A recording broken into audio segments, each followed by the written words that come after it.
السلام علیکم ورحمۃ اللہ وبرکاتہ۔ سبحان اللہ بحمدہ عدد خلقہ ورضا نفسہ وزنۃ عرشہ مداد کلمات۔ سبحان اللہ بحمدہ سبحان اللہ العظیم۔ چوتھا پارہ ہے سورہ آل عمران اور اس کی آیت نمبر ہے 144۔ دعا پڑھ لیتے ہیں۔ اعوذ باللہ من الشیطان الرجیم۔ رب اشرح لی صدری ویسر لی امری واحلل عقدۃ من لسانی یفقہوا قولی۔ رب زدنی علما رب یسر ولا تعسر وتمم بالخیر وبک نستعین۔ اللهم صل على محمد وعلى آل محمد كما صليت على إبراهيم وعلى آل إبراهيم إنك حميد مجيد۔ اللهم بارك على محمد وعلى آل محمد كما باركت على إبراهيم وعلى آل إبراهيم إنك حميد مجيد۔ أعوذ بالله من الشيطان الرجيم۔ وما محمد إلا رسول قد خلت من قبله الرسل أفإن مات أو قتل انقلبتم على أعقابكم ومن ينقلب على عقبيه فلن يضر الله شيئا وسيجزي الله الشاكرين۔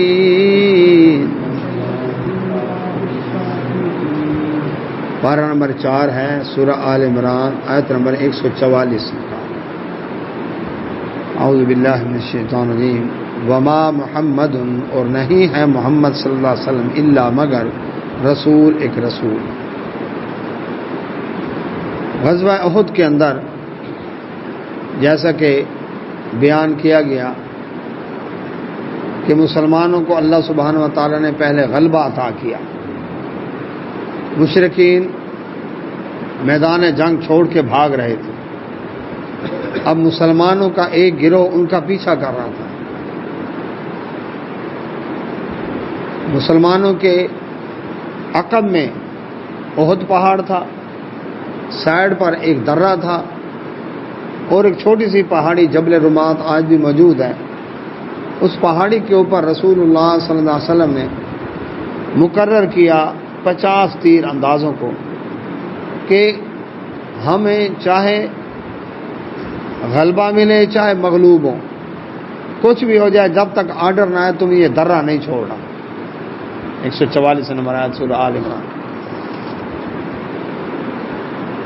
مقصد یہ تھا کہ مسلمان جب لڑ رہے ہوں تو عقب سے دشمن حملہ نہ کر دیں، کیونکہ پیچھے سے حملہ ہو گیا تو ہم نقصان میں چلے جائیں۔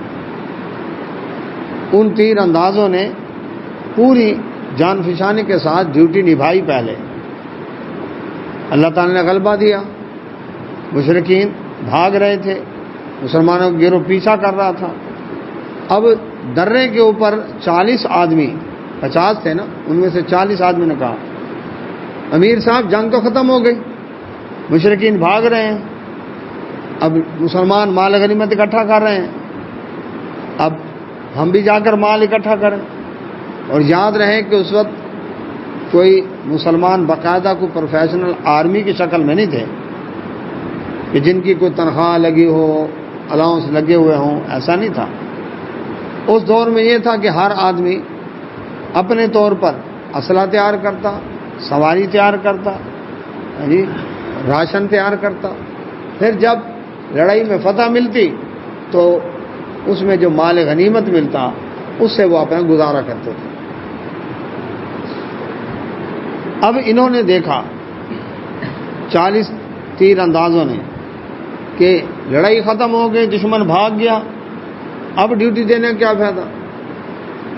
عبداللہ بن جبیر رضی اللہ عنہ جو اس دستے کے امیر تھے کہنے لگے رسول اللہ صلی اللہ علیہ وسلم فرمان ہے جب تک میرا آرڈر نہ آئے تم نے درہ نہیں چھوڑنا. تو آرڈر از آرڈر. 10 آدمی ان کے ساتھ رہے، 40 آدمی درہ چھوڑ کے آ گئے، مال غنیمت اکٹھا کرنے میں لگ گئے. خالد بن ولید رضی اللہ عنہ ابھی مسلمان نہیں ہوئے تھے، یہ 100 گھوڑ سواروں کا دستہ لے کر کیا جی احد پہاڑ کے پیچھے سے لمبا چکر کاٹ کے اس درے کے پاس آئے اور پیچھے سے مسلمانوں پر حملہ کر دیا. اب صورتحال یہ تھی کہ آگے مشرکین بھاگے جا رہے ہیں، پیچھے مسلمان پیچھا کر رہے ہیں، اس سے پیچھے گھوڑ سواروں کا دستہ آ گیا. اب جب اگلے مشرکین کو پتہ چلا کہ پیچھے کمک ہماری پہنچ گئی ہے تو انہوں نے بھی مسلمانوں کی طرف رخ کر دیا. مسلمان دونوں طرف سے گھیرے میں آ گئے.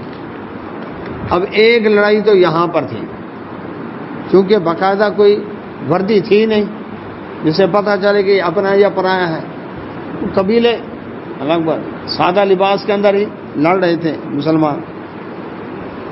وہاں پر ایک نقصان یہ ہوا کہ اپنے بھائیوں کے ہاتھوں اپنے بھائی بھی قتل ہوئے. وعلیکم السلام. مثلا حذیفہ بن یمان رضی اللہ تعالیٰ عنہ فرماتے ہیں کہ میرے والد یمان رضی اللہ عنہ جو مسلمان تھے، ایک مسلمان ان کے اوپر تلوار لہرا رہا تھا. میں نے زور سے کہا یہ میرا والد ہے اور یہ مسلمان ہے، لیکن لڑائی میں شور اتنا تھا کہ اس تک آواز نہیں پہنچی، اس نے میرے والد کو قتل کر دیا. رسول اللہ صلی اللہ علیہ وسلم کو جب بعد میں علم ہوا تو آپ نے فرمایا ہم اس کی دیت دیں گے، کیونکہ یہ کیا کہلاتا ہے؟ قتل خطا. قتل خطا میں قصاص نہیں ہوتا، کیا ہوتا ہے؟ دیت ہوتی ہے یا معافی ہوتی ہے. تو حذیفہ بن یمان رضی اللہ عنہ عرض کرتے ہیں اللہ کے نبی صلی اللہ علیہ وسلم کیونکہ میرے اس بھائی کا قصور نہیں، مغالطے میں قتل ہوا ہے، لہذا میں یہ دیت مسلمانوں پر صدقہ کرتا ہوں، میں نہیں لیتا. ایک تو یہ واقعہ ہوا. دوسرا یہ تھا کہ اللہ کے نبی صلی اللہ علیہ وسلم کا جنگی ہیڈ کوارٹر پیچھے تھا. ہمیشہ جرنیلوں کا جنگی ہیڈ کوارٹر پیچھے ہوتا ہے تاکہ پورے جنگ کی کمان کریں. اب مشرکین کا ایک گروہ تو مسلمانوں کے پیچھے ان کو ساتھ لڑ رہا تھا اور ایک گروہ نبی صلی اللہ علیہ وسلم کے ارد گرد حملہ آور ہوا. وہاں پر رسول اللہ صلی اللہ علیہ وسلم کے پاس انصاری اور مہاجر صحابہ، 2 مہاجر اور 7 انصاری صحابہ موجود تھے. ایک لڑائی وہاں ہو رہی تھی. دشمن کا زور تھا کہ رسول اللہ صلی اللہ علیہ وسلم کو شہید کر دیا جائے. ابن قمیہ ایک بدبخت شخص تھا، اس نے نبی صلی اللہ علیہ وسلم پر ایک بھاری پتھر کھینچ کے مارا. نبی صلی اللہ علیہ وسلم لوہے کی خود پہنی ہوئی تھی، یعنی اس دور کا ہیلمٹ، اور آگے زنجیر یعنی کی کڑیاں لٹکی ہوئی تھی چہرے کے ڈیفینس کے لیے. تو وہ جو پتھر جو لگا چہرے پر تو لوہے کی جو کڑیاں تھیں وہ نبی صلی اللہ علیہ وسلم رخسار مبارک میں کھب گئے، دندان مبارک شہید ہو گئے. اللہ کے نبی صلی اللہ علیہ وسلم نیچے گڑھا تھا، گڑھے میں پیر آیا اچانک تو زمین پر آپ گرے. دشمن نے مشہور کر دیا محمد صلی اللہ علیہ وسلم فوت ہو گئے، شہید ہو گئے. اب یہ جو خبر تھی مسلمانوں پر بجلی بن کر گئی. ظاہر بات ہے جس نبی صلی اللہ علیہ وسلم محبت ہے، جن کا کلمہ پڑھا ہے، جن کے دفاع کے لیے لڑ رہے ہیں، وہ شہید ہو گئے تو جیسے سکتہ سا طاری ہو جاتا. کچھ نے تو کہا اب لڑنے کا کیا فائدہ، رسول اللہ صلی اللہ علیہ وسلم شہید ہو گئے، اب ہاں لڑنے کا کیا فائدہ. کچھ نے کہا چلو بھی مدینے واپس چلو، پھر گھر بار سنبھالو.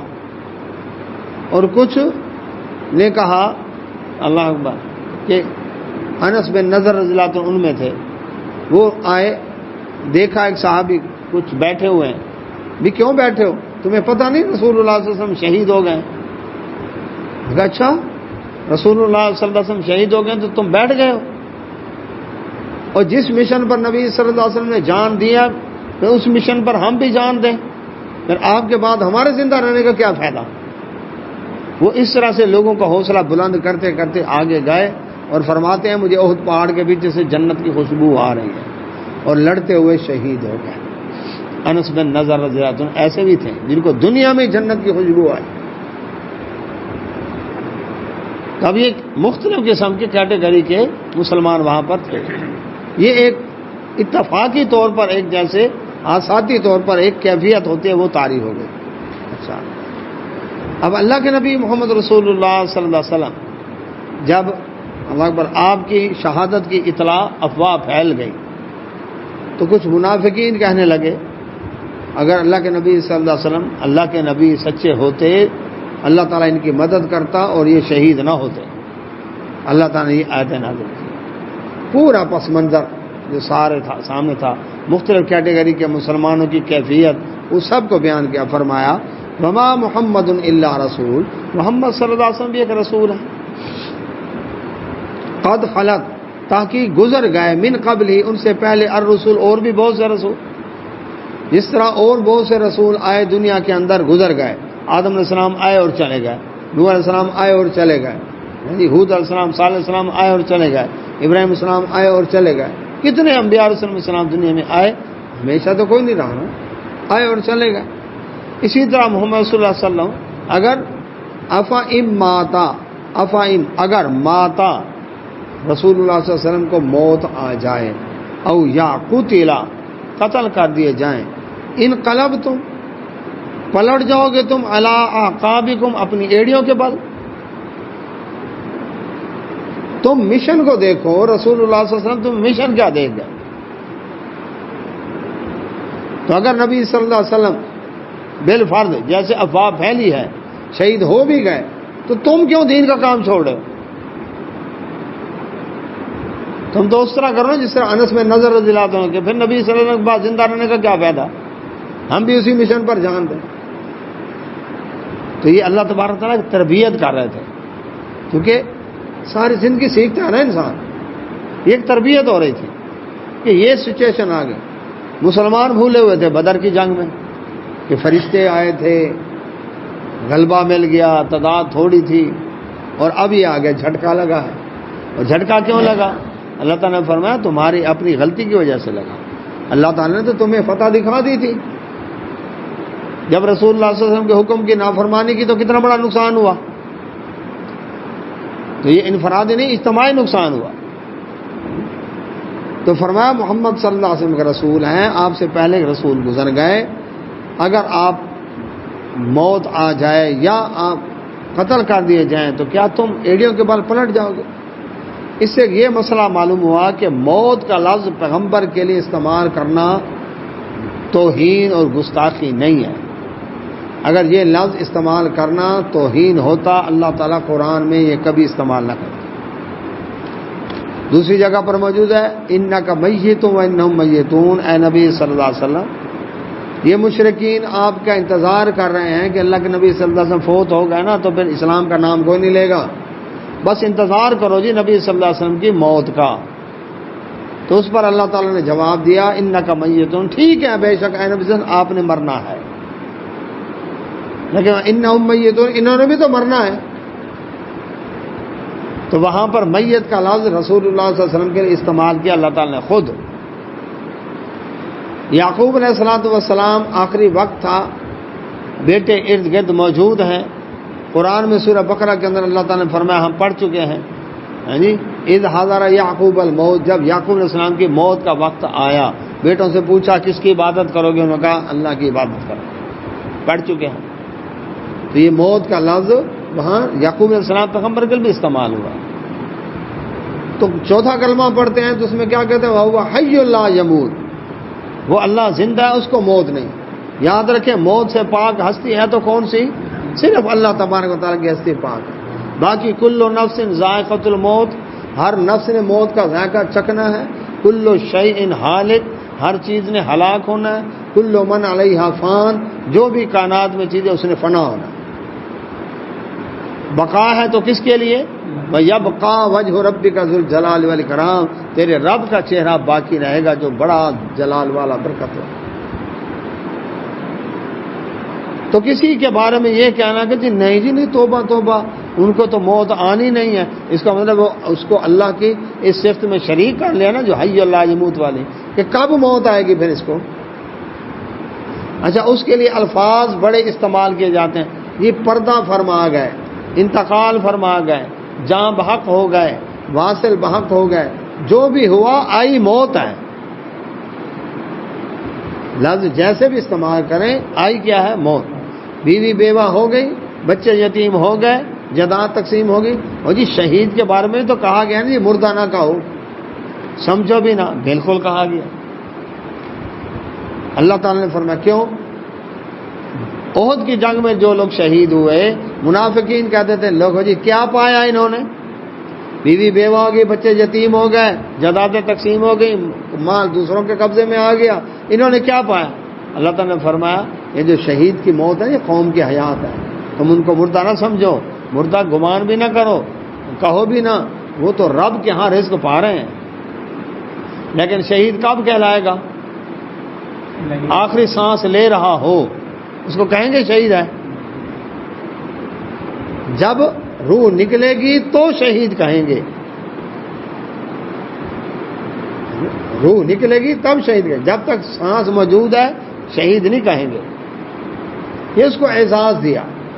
اور اللہ کے نبی محمد رسول اللہ صلی اللہ علیہ وسلم آپ کی بھی تمنا تھی کہ قسم اس ذات کی جس ذات کے ہاتھ میں محمد صلی اللہ علیہ وسلم کی جان ہے، میرا دل کرتا ہے کہ میں اللہ کی راہ میں قتل کیا جاؤں، پھر زندہ کیا جاؤں، پھر قتل کیا جاؤں، پھر زندہ کیا جاؤں، پھر قتل کیا جاؤں. 4 دفعہ آپ نے تمنا کی، لیکن آپ صلی اللہ علیہ وسلم کو ایسی جو تمنا تھی وہ آپ کی پوری نہ ہوئی. یہ ضرور ہوا کہ نبی صلی اللہ علیہ وسلم فرمایا جو شخص سچے دل سے شہادت کی تمنا رکھتا ہے اور موت چاہے اس کو بستر پہ بھی آئے، لیکن اللہ تعالیٰ اس کو اجر شہادت والا دے گا. تو اللہ سبحانہ و تعالیٰ کے نبی صلی اللہ علیہ وسلم خیبر کے موقع پر یہودی عورت نے آپ کو گوشت کے آپ کی دعوت کی، بکری کے بھنے ہوئے گوشت کے اندر زہر ملا کر دیا. رسول اللہ صلی اللہ علیہ وسلم نے تناول فرمایا. آپ کے ساتھ ایک صحابی تھا، وہ موقع پر ہی شہید ہو گیا، اتنا تیز زہر تھا. لیکن اللہ کے نبی صلی اللہ علیہ وسلم کو اللہ تعالیٰ نے بچا لیا. آپ نے پوچھا یہ کیوں کیا تم نے؟ انہوں نے کہا جی ساری قوم اس سازش میں شامل ہے. فرمایا کیوں کیا؟ کہنے لگے اگر آپ سچے نبی ہوں گے تو آپ پر اثر نہیں ہوگا، اور اگر سچے نہیں ہوں گے تو آپ سے ہماری جان چھوٹ جائے گی. تو اللہ تعالیٰ نے نبی صلی اللہ علیہ وسلم کو بچایا. لیکن نبی صلی اللہ علیہ وسلم فرمایا آخر عمر میں آپ کو جو 14 دن کا بخار ہوا تو آپ صلی اللہ علیہ وسلم فرمایا وہ زہر میرے اوپر اثر کر رہا ہے. اس لحاظ سے نبی صلی اللہ علیہ وسلم کا درجہ بھی شہید والا ہو گیا. اس کے باوجود اللہ تعالیٰ نے یہ لفظ استعمال کیا نبی صلی اللہ علیہ وسلم کے لیے، افائم ماتا انکا میتون و انہم میتون، یہ لفظ استعمال ہوا. محدثین نے باب باندھا، باب مرض النبی و وفات ہی، کتاب المغازی کے اندر امام بخاری نے باب نبی صلی اللہ علیہ وسلم کی بیماری اور وفات کا باب، اس میں وفات بیان ہوئی. ضیاء الحق دور سے پہلے 12 ربیع الاول کے کیلنڈر میں کیا لکھا جاتا تھا؟ 12 وفات. یاد ہے آپ کو؟ کیوں جی ایوب صاحب ایسے لکھا جاتا؟ کیا کہتے ہیں 12 وفات والا مہینہ آگے سے. ضیاء الحق دور میں اس کا نام رکھا گیا عید میلاد النبی، پھر جشن عید میلاد النبی، تو پھر اس وہاں سے پھر یہ شروع ہو گیا. تو اللہ کے نبی محمد رسول اللہ صلی اللہ علیہ وسلم، اللہ اکبر، آپ اگر فوت ہو جائیں یا قتل کر دیے جائیں تو کیا تم ایڑیوں کے بل پھر جاؤ گے؟ اور تم مشن کو دیکھو کہ نبی صلی اللہ علیہ وسلم کا مشن کیا دے گا. یعنی کہ یہ واضح کر دیا کہ تم نے ماٹو کو دیکھنا ہے، تم نے مشن کو دیکھنا ہے، تم نے شخصیت کو نہیں. حالانکہ رسول اللہ صلی اللہ علیہ وسلم کا مقام درجہ اللہ سبحانہ وتعالی کے بعد آپ کا مقام اور درجہ ہے، آپ پر ایمان لانا فرض ہے. نبی صلی اللہ علیہ وسلم کی نبوت اور رسالت پر ایمان لانا فرض ہے. اللہ اکبر. اس کے باوجود اللہ تعالیٰ نے فرمایا اگر نبی صلی اللہ علیہ وسلم دنیا سے چل جائیں تم دین چھوڑ دو گے؟ نہیں، تم اس مشن پر ڈٹے رہو. فرمایا وَمَن يَنْقَلِبْ، وعلیکم السلام، جو شخص پلٹ جائے عَلَىٰ عَقِبَیْہِ، اپنی ایڑیوں کے بل، فَلَن يَضُرَّ اللَّهَ، پس ہرگز نہیں نقصان کر سکتا اللہ تعالیٰ کا شیئا، ذرہ برابر. اللہ کا کیا نقصان کرے گا؟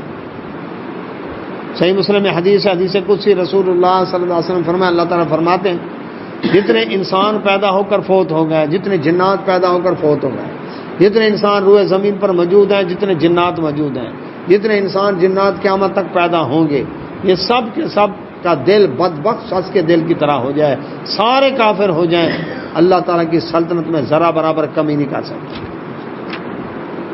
جتنے انسان جنات گزر گئے موجود ہیں پیدا ہوں گے قیامت تک، ان سب کا دل ایک متقی شخص کے دل کی طرح ہو جائے، ان سب کا مومن ہو جانا اللہ کی سلطنت میں ذرا برابر اضافہ نہیں کر سکتا۔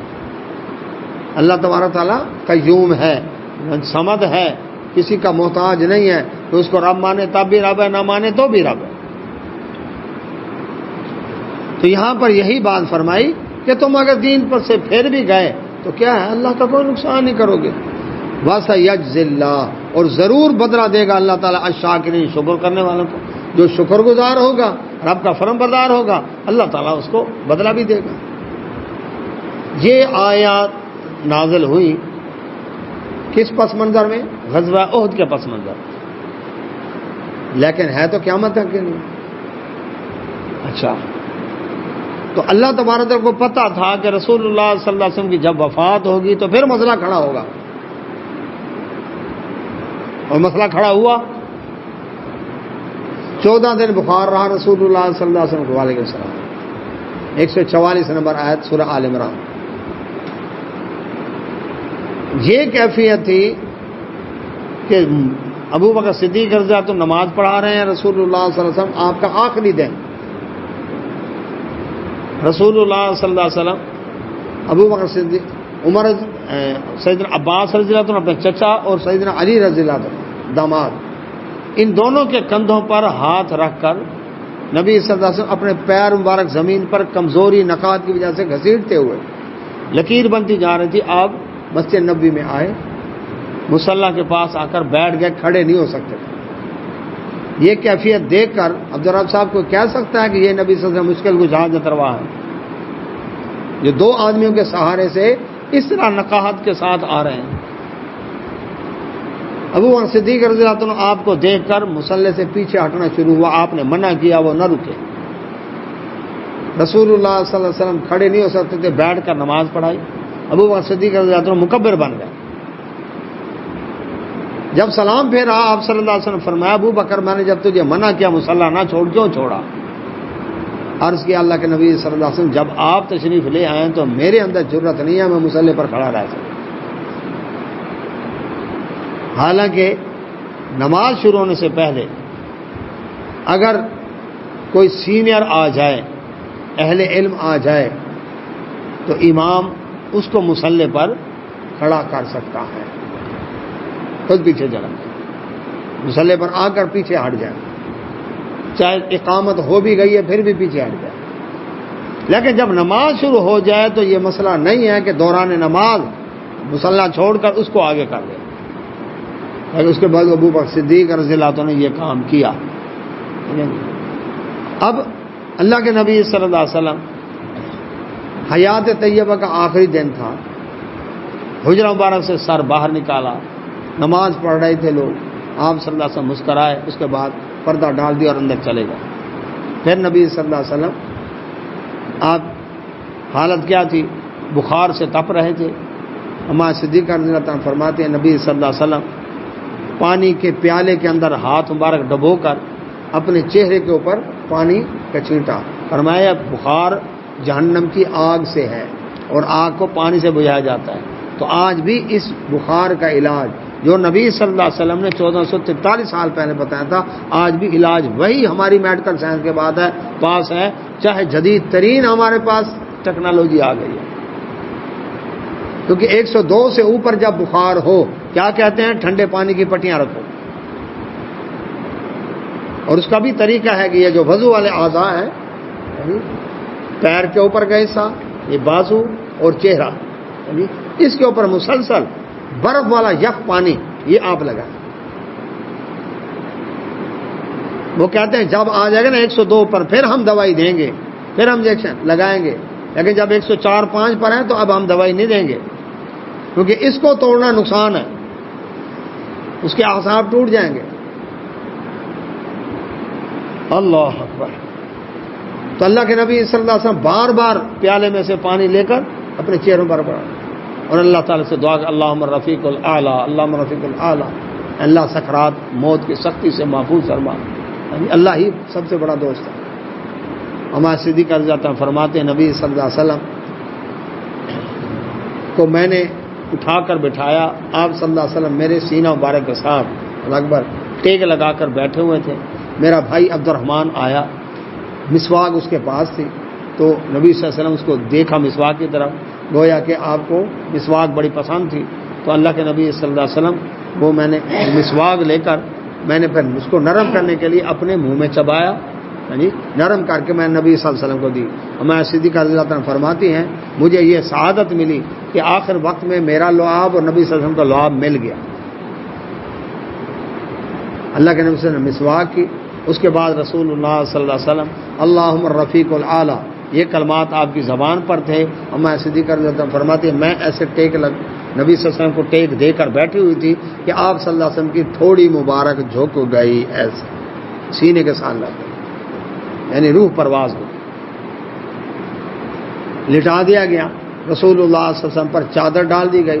ابو بکر صدیق رضی اللہ عنہ اپنے گاؤں سنہ مقام تھا وہاں پر موجود تھے, یعنی پہلے نبی صلی اللہ علیہ وسلم کے پاس موجود تھے, لیکن انہوں نے کہا کہ چلو میں ذرا گھر سے ہو کر آتا ہوں.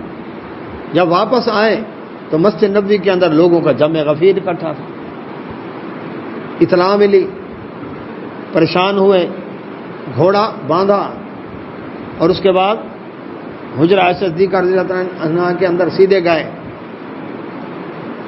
وہاں پر نبی صلی اللہ علیہ وسلم چادر مبارک آپ پر ڈالی ہوئی تھی. حدیث میں آ کے ابو بکر صدیق رضی اللہ عنہ نے نبی صلی اللہ علیہ وسلم چہرہ مبارک سے چادر ہٹائی, آپ کی پیشانی نبوت کو بوسہ دیا, آنکھوں میں آنسو آئے, کہنے لگے اللہ کے نبی صلی اللہ علیہ وسلم آپ پر یہ موت ایک دفعہ ہی اب اور نہیں آنی, دو موتیں نہیں آنی, ایک ہی ہے نا موت. چہرہ مبارک ڈھانک دیا, باہر آئے. مسجد نبی میں عمر رضی اللہ عنہ تلوار لہرا کر کھڑے ہوں کہ جس نے کہا محمد صلی اللہ علیہ وسلم فوت ہو گئے میں اس کی گردن اتار دوں گا. عمر کا جلال ہے. سارے چپ ہیں. یہ کیا تھا؟ صدمہ برداشت نہ کر سکے. منافقین اور یہودی بغلیں بجا رہے تھے کہ اب اسلام مٹ جائے گا, محمد صلی اللہ علیہ وسلم فوت ہو گئے. عمر رضی اللہ عنہ جوش میں آیا, فرمایا خبردار جس نے کہا محمد صلی اللہ علیہ وسلم فوت ہو میں گردن اتار دوں گا. سارے صحابہ چپ, کسی میں جرأت نہیں تھی. ابو بکر صدیق رضی اللہ عنہ نے دیکھا یہ تو مسئلہ ہی خراب ہو گیا, عقیدے کی بات ہے. اگر محمد صلی اللہ علیہ وسلم فوت نہیں ہوئے تو پھر تو حی اللہ یموت والی صحت میں شریک ہو جائیں گے. تو صحیح بخاری میں یہ خطبہ موجود ہے ان کا, اسی با مرض و نبی وفات ہی میں, کہ عمر رضی اللہ عنہ کو ابو بکر رضی اللہ عنہ نے فرمایا بیٹھ جا, وہ نہیں بیٹھے. پھر فرمایا بیٹھ جا, وہ نہیں بیٹھے. تو ابو بکر رضی اللہ عنہ نے کیا کیا؟ ممبر کے پہلو میں جا کر کھڑے ہو گئے اور اونچی آواز سے خطبہ دیا. لوگ ان کی طرف متوجہ ہو گئے. حمد و ثنا کے بعد اما بعد, لوگوں سن لو, تم میں جو شخص محمد صلی اللہ علیہ وسلم کی عبادت کرتا تھا فإن محمدًا قد مات, محمد صلی اللہ علیہ وسلم فوت ہو گئے. جو شخص رب محمد صلی اللہ علیہ وسلم کی عبادت کرتا تھا فإن رب محمد حی لا یموت, محمد صلی اللہ علیہ وسلم کا رب زندہ ہے, اس کو موت نہیں. پھر انہوں نے یہی آیت پڑھی وما محمد الا رسول قد خلت من قبل رسول افإن مات او قتل انقلبتم علی اعقابکم. جب یہ آیت پڑھی لوگوں نے توجہ کے ساتھ سنی. عمر رضی اللہ عنہ نے دیکھا لوگ میری طرف توجہ کی بجائے ابو بکر جان کی طرف توجہ کی ہیں, تو کہتے ہیں کہ میں نے بھی کان لگایا کہ وہ کیا کہہ رہے ہیں. تو میرے کانوں میں جب یہ آیت آئی نا وما محمد اللہ رسول صلی اللہ علیہ وسلم, تو مجھے یقین ہو گیا کہ نبی صلی اللہ علیہ وسلم فوت ہو گئے ہیں, اور میں اپنے قدموں کے سہارے کھڑا نہ ہو سکا, گھٹنوں کے بل زمین پر گر کر بیٹھا اور مجھے یقین ہو گیا نبی صلی اللہ علیہ وسلم فوت ہو گئے. یہ صحیح بخاری کے اندر الفاظ ہے. یعنی یہ جرأت سوائے ابو بکر صدیق رضی اللہ عنہ کے کسی کے اندر نہیں تھی مسئلہ سمجھانے کی. تو امت میں جو سب سے پہلا مسئلہ کھڑا ہوا اختلاف, تو ابو بکر صدیق رضی اللہ عنہ نے اس کو حل کیا, قرآن کی دلیل دے کر حل کیا. یہ نہیں کیا کہ یہ مماتی گروپ علیحدہ ہو گیا, حیاتی گروپ علیحدہ ہو گیا, ایک ابو بکر صدیق رضی اللہ عنہ کو ماننے والا، ایک عمر رضی اللہ عنہ کو ماننے والا، یہ مانتا ہے کہ نبی صلی اللہ علیہ وسلم فوت نہیں ہوئے، وہ مانتا ہے کہ نبی صلی اللہ علیہ وسلم فوت ہو گیا. ایسا نہیں. سب سے پہلا جو اجماع ہوا صحابہ کرام اجمعین کا وہ اسی مسئلے پر ہوا، تبھی تو اللہ کے نبی صلی اللہ علیہ وسلم کے لیے قبر مبارک کھو دی گئی. نبی صلی اللہ علیہ وسلم کا جنازہ ہوا. کس طرح ہوا؟ اس طرح نہیں ہوا کہ آگے میت پیچھے امام اس سے پیچھے مقتدی اور بخشش کی دعا کر رہے ہوں، نہیں، کیونکہ نبی صلی اللہ علیہ وسلم معصوم عن الخطا ہے. تو آپ صلی اللہ علیہ وسلم حجرہ مبارک کے اندر آپ کی میت مبارک پڑی تھی. حجرہ مبارک چھوٹا سا تھا. یہ دیکھ لیں کہ اس وقت جو حجرہ مبارک ہے نبی صلی اللہ علیہ وسلم کا، یہ 2 حجروں پر مشتمل ہے. عائشہ رضی اللہ تعالیٰ عنہ کا حجرہ اور فاطمہ رضی اللہ تعالیٰ عنہ کا حجرہ، 2 حجروں کو ملا کر ایک حجرہ بنایا گیا ہے. تو اب ایک حجرہ کتنا ہوگا؟ تو 10 صحابہ آتے حجرہ مبارک میں، نبی صلی اللہ علیہ وسلم پر درود شریف پڑھتے اور باہر چلے جاتے. پھر دوسرے 10 آتے، پھر تیسرے 10 آتے. اس طرح سے یہ معاملہ ہوا. تو نبی صلی اللہ علیہ وسلم کا جنازہ اس طرح ہوا. تو اللہ کے نبی محمد رسول اللہ صلی اللہ علیہ وسلم، اللہ اکبر، آپ کی وفات پر آپ کو غسل دیا. سیدنا علی رضی اللہ عنہ، عباس رضی اللہ عنہ، انہوں نے غسل دیا. اللہ کے نبی صلی اللہ علیہ وسلم کو کفن پہنایا گیا. نبی صلی اللہ علیہ وسلم کو اکبر قبر مبارک کھو دی گئی، اس میں اتارا گیا. رسول اللہ صلی اللہ علیہ وسلم کو دفن کر دیا گیا. تو قبر مبارک آج بھی اسے حجرہ عائشہ صدیقہ رضی اللہ عنہ کے اندر موجود ہے. تو یہ دلیل ہے کہ رسول اللہ صلی اللہ علیہ وسلم کی وفات ہو گئی. آپ کا جنازہ نہیں پڑھا گیا، اس طرح پڑھا گیا صرف پڑھا بس. یعنی وہ امام کھڑے وہ تو ہے نا بخشش کی دعا. یہ نبی ہیں ہی بخشے ہوئے، اللہ تعالیٰ نے اگلے پچھلے معاف کر دیے. تو پھر درود شریف رحمت کی دعائیں. تو آج بھی رسول اللہ صلی اللہ علیہ وسلم قبر مبارک کے پاس جا کر درود شریف پڑھنا اور السلام علیکم یا نبی و رحمۃ اللہ وبرکاتہ جو تحیات میں پڑھتے ہیں، یہ دعا پڑھنا کہ سلامتی اور رحمت کی دعا کرنی نبی صلی اللہ علیہ وسلم. تو یہ تھا کہ اللہ کے نبی محمد رسول اللہ صلی اللہ علیہ وسلم کی ذات کے بارے میں یہ واضح کر دیا اور محدثین نے باب باندھا. بریلی مسلک کے اعلی حضرت احمد رضا خان بریلی نے ترجمہ کنز الایمان، اس میں انک میت و انہم میتون کے جب آیت آئی، وہاں پر پتہ کیا ترجمہ کیا؟ اے نبی صلی اللہ علیہ وسلم، آپ نے بھی انتقال فرمانا ہے اور انہوں نے بھی مرنا ہے. انتقال جب ہوتا ہے گرمانی صاحب، کیا مطلب؟ منتقل ہو گیا. زمین کا انتقال ہوتا ہے.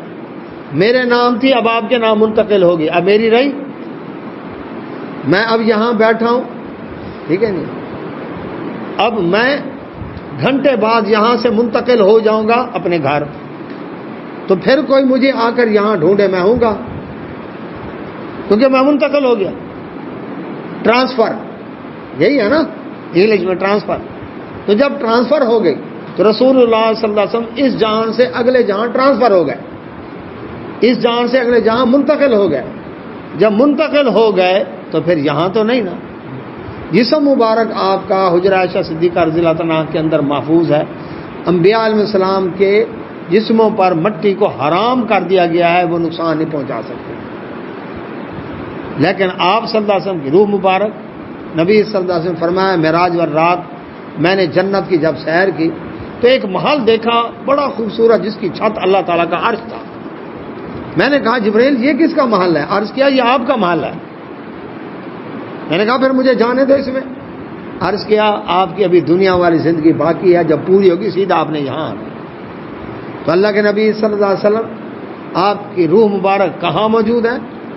جنت میں اعلیٰ مقام جس کی چھت اللہ تعالیٰ کا عرش ہے، اور جسم مبارک مسجد نبوی کے حجرہ عائشہ صدیقہ رضی اللہ عنہ کے اندر محفوظ ہے.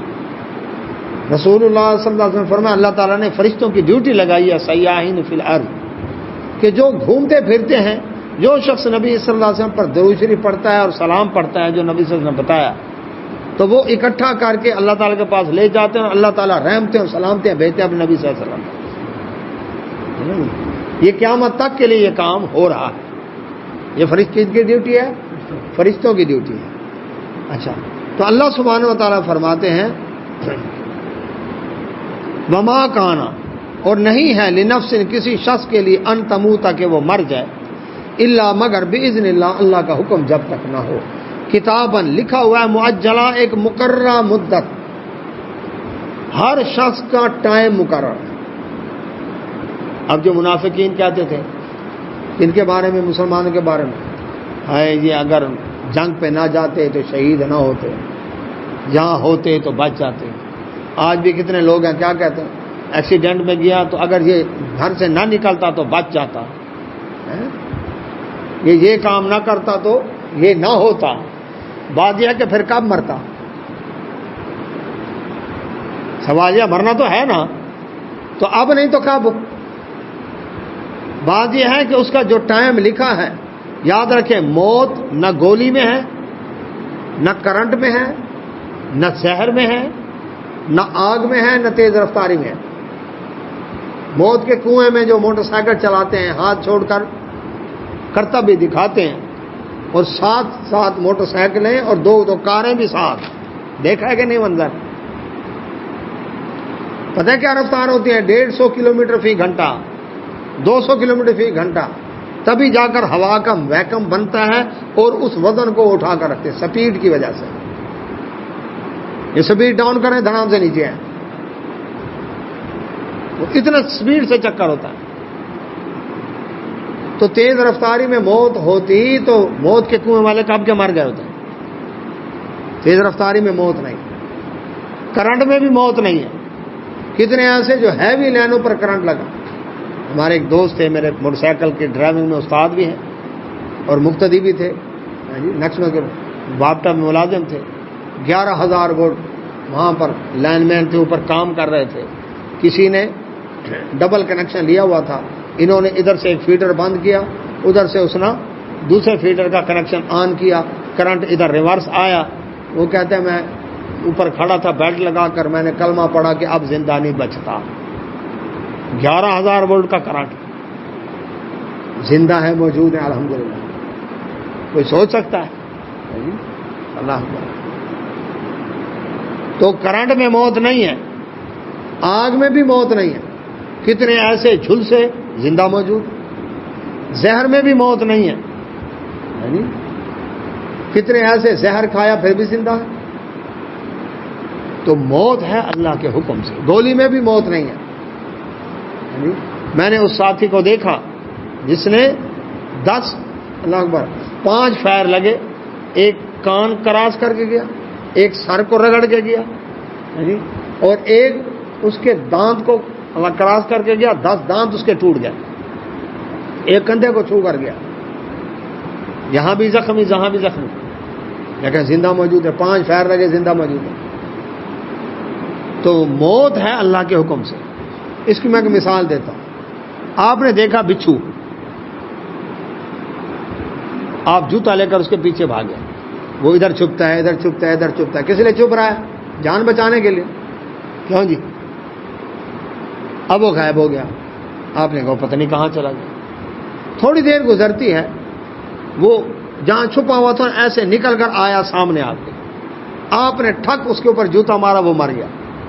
مجھے یہ بتائیں، وہ اپنی چھپی ہوئی جگہ سے جہاں چھپا ہوا تھا وہاں سے اس جگہ پر مرنے آیا تھا یا جان بچانے آیا تھا؟ وہ تو جان بچانے آیا تھا نا، لیکن اس کی موت وہاں لکھی ہوئی تھی.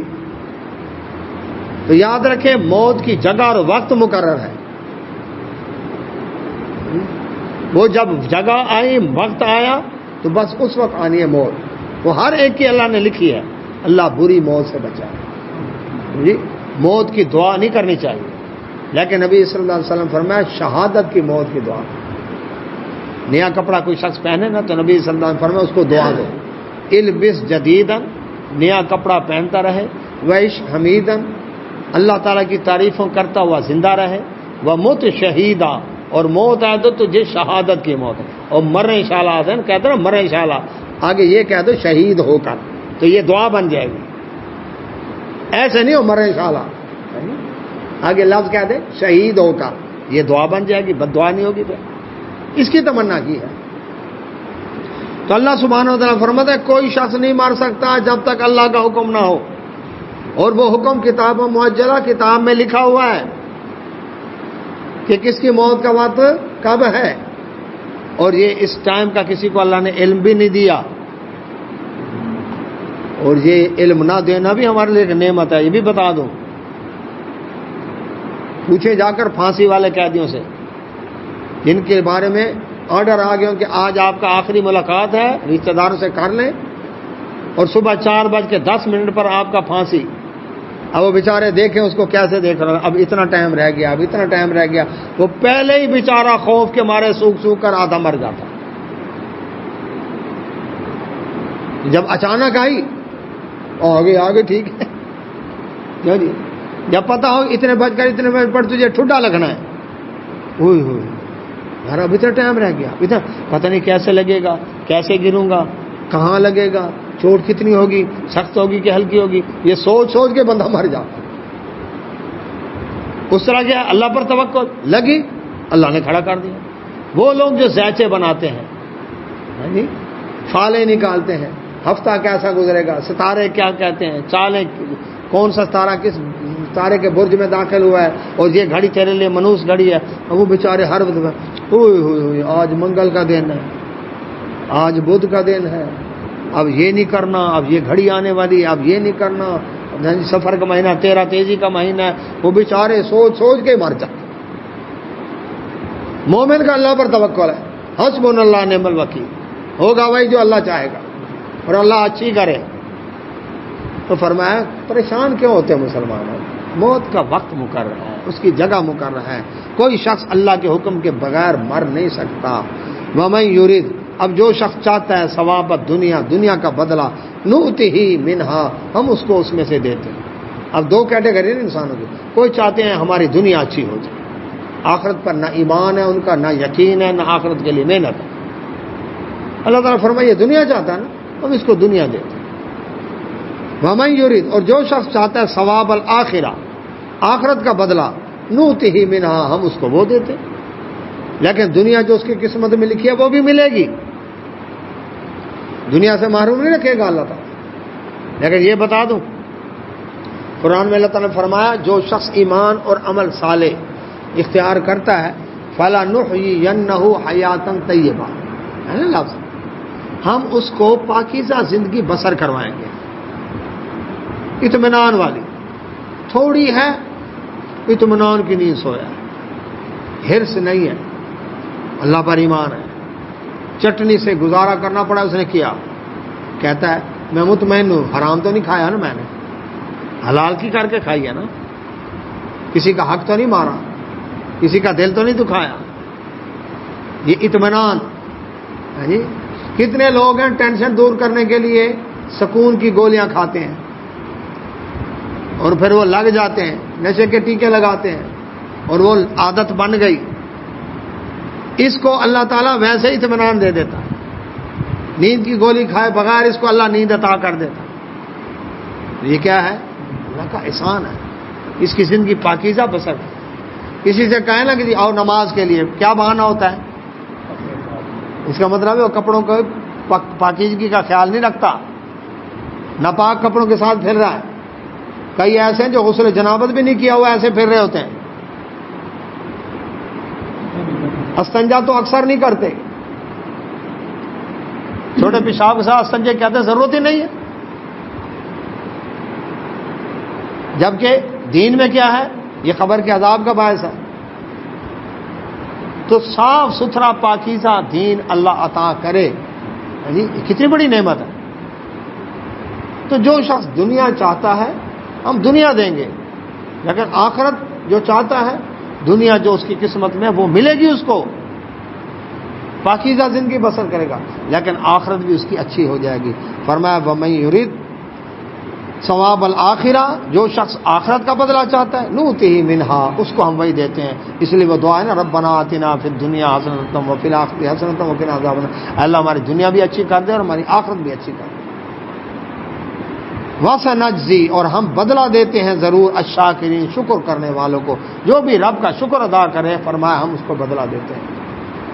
وَكَأَيٍّ، اور کتنے من نبیٍ، انبیاء علیہ السلام ایسے تھے قاتل جو قتل ہو گئے، معہو، اور ان کے ساتھ ربیون، رب والے، اللہ والے کثیر، بہت سے ایسے تھے جو وہ بھی قتل ہو گئے۔ اللہ تبارک و تعالیٰ ڈھارس بنا رہے ہیں مسلمانوں کی. اے نبی صلی اللہ علیہ وسلم ہمارے لشکر کے کمانڈر، بدر میں فرشتے اترے، نبی صلی اللہ علیہ وسلم کی مدد کے لیے فرشتے بھی نہ آئے، نبی صلی اللہ علیہ وسلم زخمی ہو گئے، 70 مسلمان شہید ہو گئے، اللہ والے ہیں، حق دین کے اوپر ہیں، پھر کیوں نقصان ہو گیا؟ ڈس ہارٹ ہوئے. اللہ تعالیٰ نے فرمایا گھبراتے کیوں ہو؟ پہلے کتنے انبیاء علیہ السلام گزرے ہیں جو ناحق قتل ہو گئے. پھر ان کے ساتھ ربی جون، رب والے، اللہ والے کتنے ایسے تھے وہ بھی قتل ہو گئے نبیوں کا ساتھ دیتے ہوئے. تو وہ تو پیچھے نہیں ہٹے، انہوں نے تو حوصلے نہیں ہارے. فرمایا فما وہنو، نہ وہ بزدل ہوئے، ہمتیں ہاری، لما اصابہم، جو ان کو پہنچی، فی سبیل اللہ، اللہ کی راہ میں جو مصیبتیں پہنچی انہوں نے اس پر ہمت نہیں ہاری. وما ضعفوا، نہ وہ کمزور ہوئے، وما استکانوا، اور نہ ہی دشمن کے آگے جھکے، دین پر تھے، ڈٹے رہے، حوصلہ نہیں ہارا. تم کیوں حوصلہ ہار رہے ہو؟ واللہ، اور اللہ تعالیٰ یحب الصابرین، ڈٹے رہنے والوں کو پسند کرتا ہے. صبر کا معنی مصیبت پر صبر بھی ہے، صبر کا معنی ثابت قدمی بھی ہے، ڈٹے رہنا بھی ہے.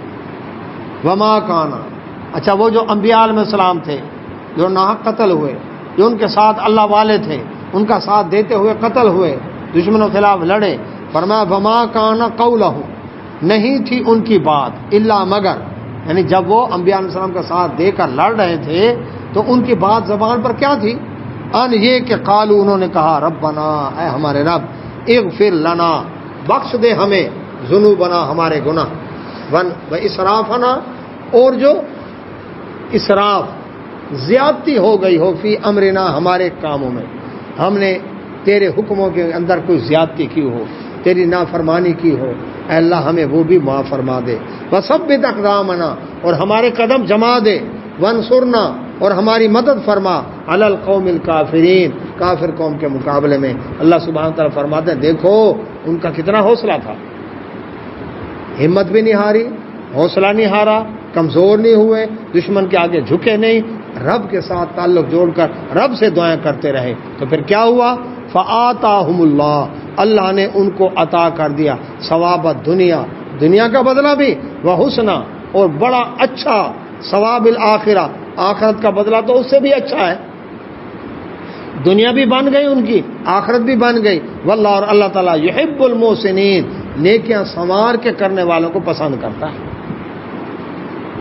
تو یہ سارا کئی رکوعوں تک غزوہ احد کے پس منظر میں اللہ تعالیٰ مسلمانوں کو حوصلہ دے رہے ہیں، ڈھارس بندھا رہے ہیں. تکلیف آ گئی، پریشانی کی، تو پریشان کیوں ہوتے ہو؟ گرتے ہیں شاہ سوار میدان کارزار میں. اللہ سے دعا، اللہ سمجھنے من توفیق عطا فرمائے. آخر دعوانا الحمدللہ رب العالمین. سبحانک اللہم و بحمدک، اشہد ان لا الہ الا انت، استغفرک و اتوب الیک. جزاک اللہ خیر.